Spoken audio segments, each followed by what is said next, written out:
Mr. Chairman, I think many of us in the committee are really disturbed by revelations to this committee that there were officials at NIH that deleted government records, they deleted they used personal emails to communicate and circumvent freedom of information laws.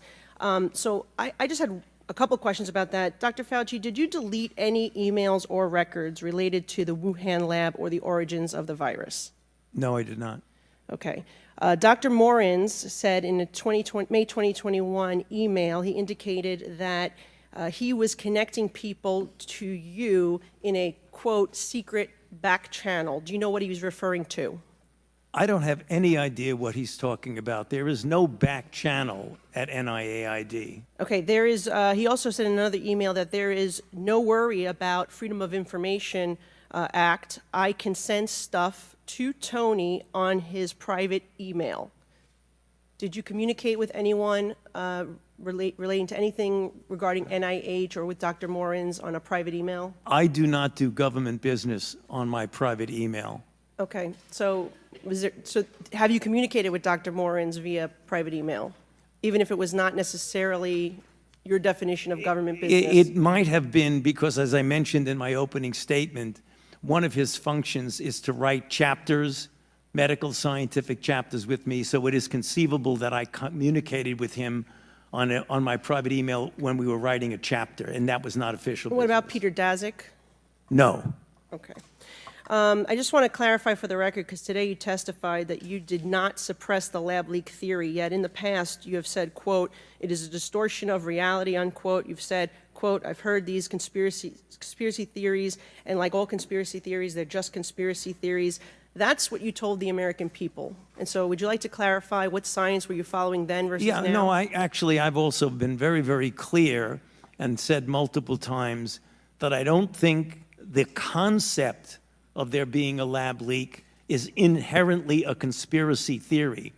What is conspiracy is the kind of distortions of that particular subject, like it was a lab leak and I was parachuted into the CIA like Jason Bourne and told the CIA that they should really not be talking about a lab leak. Thank you. That's the conspiracy. Appreciate that. Dr. Fauci, how much have you earned from royalties from pharmaceutical companies since the pandemic began in 2021? Zero. It says NIH scientists made $710 million in royalties from drug makers. You're saying that you did not receive any of the $710 million.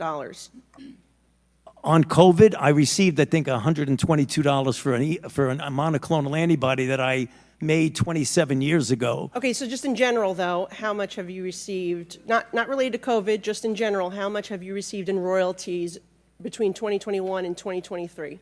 I think none.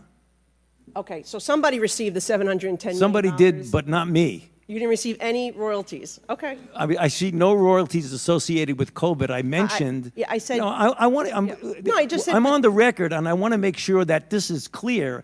That I've developed a monoclonal antibody about 25 years ago that's used as a diagnostic that has nothing to do with COVID, and I receive an average of about $120 a year from that patent. Okay, but the bottom line here is that scientists at NIH did receive $710 million in royalties, and I guess my question is, don't you think that if these experiments are made using American tax dollars, that any of those royalties, this nearly billions of dollars, should be going back to the American taxpayer, not in the pockets of the scientists? Do you believe that's a law that we should consider changing? If you want to change the patent laws and the Bayh-Dole Act, then go ahead.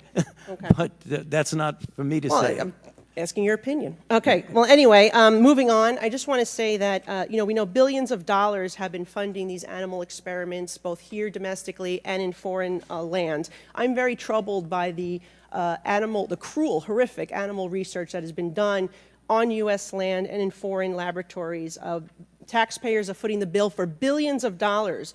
These beagle puppies that have their throats slit, they are being injected with ticks, they are murdered after just a few months, piglets, rabbits, you name it. FDA is saying we no longer need to be testing human medications on animals, that there's other ways to achieve this. Can you comment on that, if it's time for the United States of America to be moving on from these cruel animal and horrific, costly tests? I'd be happy to comment, but I'm puzzled as to what that has to do with the origins of COVID. Well, I have a question about it. Okay, and you're I'd be before happy this to committee, answer and it. it has to do in general with Yeah. the amount of waste of tax dollars Right. that NIH is using. Well, the animal experiments that are conducted by and funded by NIH go through strict regulations of the proper use of animals in research. So I'm not, Congressman, with all due respect, I'm not trying to be confrontative. I'm not sure what you're talking about, but the experiments that the NIH funded go through strict regulatory processes of the treatment of animals, the humane treatment of animals. Well, they're not very humane, and I will say, as the former director, you signed off on these experiments, and so my time has expired, and we will. Well, I signed off on them because they were approved by a peer review